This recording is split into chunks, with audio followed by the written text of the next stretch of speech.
The PlayStation Portal 4.0 update is here and it is unbelievably good. We'll do the headlines first, the biggest of which is that you can now stream games directly from the cloud to the portal, meaning that you don't have to have your console turned on or even own a PlayStation 5 in the first place for the portal to work. You only need a decent internet connection and a PlayStation Plus premium subscription. Now, there are a few caveats to that which we'll come back to shortly because there's more big news. It looks like Sony or possibly even Google have rather sneakily fixed the micro-stutter issue. There's nothing specifically about it in the release notes, which shouldn't come as a surprise since Sony have never even acknowledged the micro-stutter in the first place. But significant numbers of players have reported that the stutter is now a thing of the past. And the third headline is that Sony have finally fixed the portal's low volume levels to actually be low. It's only taken 12 months, but it's now much better, allowing you to play games at a low volume without annoying everyone around you. So let's talk about cloud streaming because this is pretty major for a number of reasons. However, before everyone gets too excited, it is worth pointing out that this feature is being released as a beta, not a finished, polished product. The service may go down, some games features like party chat might not work, and some games might not work. In fact, a couple of them flat out wouldn't load while I was testing, and at one point the whole service became unavailable due to reaching its capacity. The cloud streaming beta is also not available worldwide, so if you're in Australia, New Zealand or India, to name but a few, you're going to have to wait. Sorry. You also don't get access to the full library of games that comes with a premium subscription, at least not yet. This includes not being able to stream games that you've purchased digitally, such as Final Fantasy VII Rebirth. That game is streamable via premium on a console, but is not available on the portal. However, as of right now, the portal does have access to over 120 titles, including Ghost of Tsushima, Spider-Man Miles Morales, The Last of Us, Witcher 3, Resident Evil 2, and a whole host of other games. And don't worry, you'll have access to all your cloud saves if you've played any of those titles previously. Once you've enabled the beta streaming service from within the portal, you'll be presented with two connection options on the home screen. Either connect via your console or via the cloud.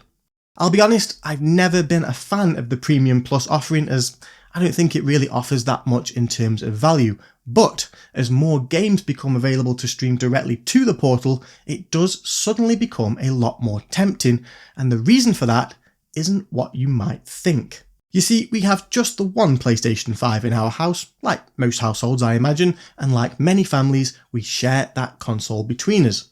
It's not usually a problem, but if I want to play on the portal, it means no one else is able to use the PS5. Now, however, thanks to this update, my kids can play something like Harry Potter on the console, while I stream a different game directly from the cloud to the portal. To do this, you have to be logged into different PlayStation Network accounts on each device. Otherwise, you'll just get kicked from one device to the other.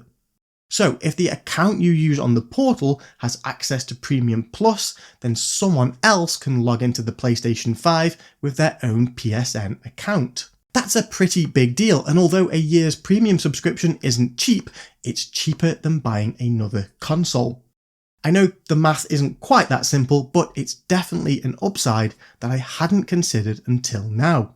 And if you don't own a console in the first place, the portal suddenly becomes a very attractive proposition, especially with Christmas being just around the corner.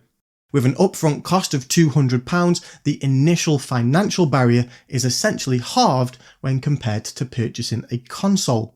Yes, you'll still have the subscription to pay for, but there are monthly, quarterly or annual payment options which may suit people better.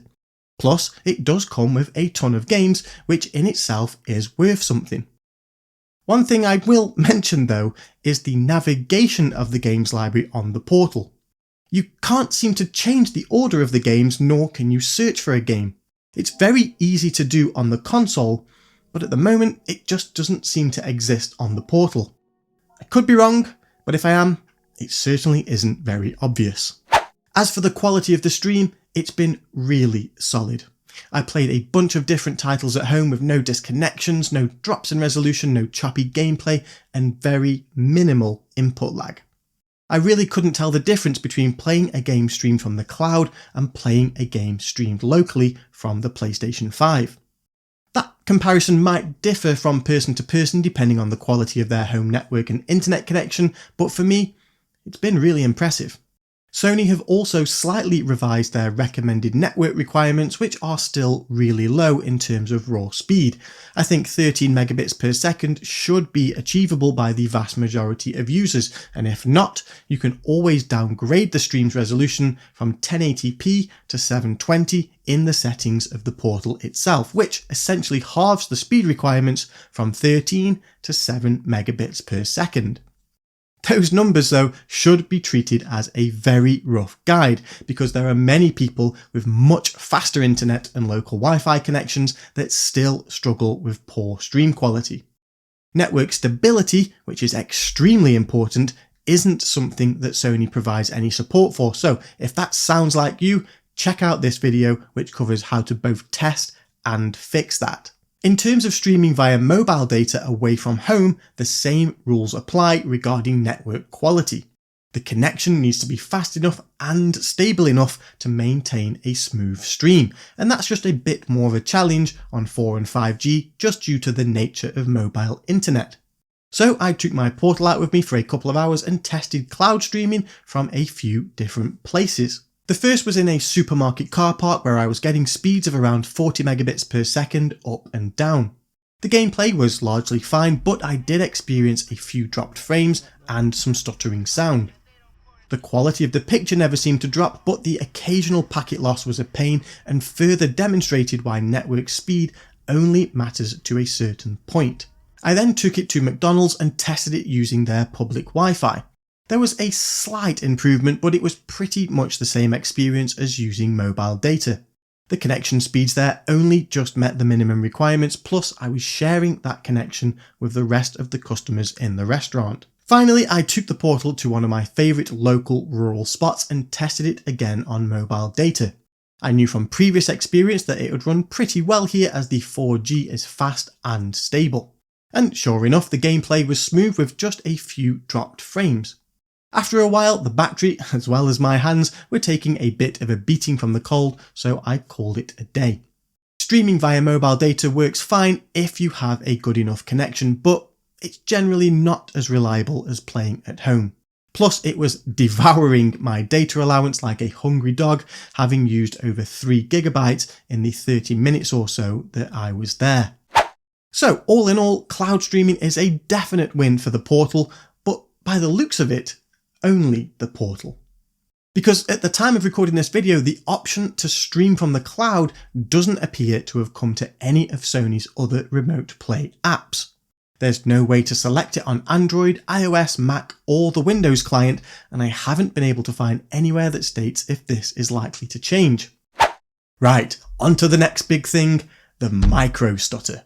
As I mentioned before, Sony have never even acknowledged this to be an actual issue, despite it being well documented and widely reported. The best explanation for the micro-stutter has always been a 0.06 Hz discrepancy between the refresh rate of the portal screen, which is set at 60 Hz, and the output of the PlayStation 5 via remote play, which is 59.94 Hz. There have been numerous updates for the portal over the last 12 months, but none of them have ever addressed the micro-stutter. Until now. Numerous users that were susceptible to noticing the micro-stutter have been posting videos and commenting to say that the issue has now gone since the update. It's never been something that's bothered me. In fact, I can honestly say I've never even noticed it, but as you can see here with the rotation of the camera, the video is perfectly smooth since this update.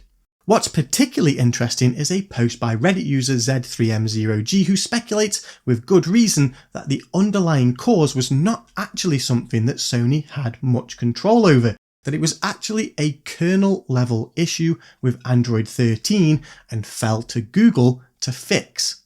The Reddit post is well worth a read, there's a link to it in the description below. The main take home though is that the micro-stutter issue seems to finally be fixed. Happy days. And then there's the volume. It's not as big of a deal as cloud streaming and the micro-stutter fix, but it's driven me crazy that the lowest volume setting was so loud. I have no idea why it's taken so long to fix, but I'm glad Sony are listening and I'm glad it's finally sorted. It's been a big week for Sony with this update going live and the arrival of the 30th anniversary editions of the PlayStation 5 and its accessories. I did actually manage to grab a 30th anniversary edition portal which should be delivered by the time this video goes out, so stick around for more on that. I'll also explain a bit more about this new cheap and cheerful charging station I bought, since the official one isn't available outside of the USA. In the meantime, please feel free to join the Discord server, link below, talk about all things Portal and gaming related, or just come and say hi. Thanks for watching, and a special thanks to anyone that has liked, commented, or subscribed. Means a lot.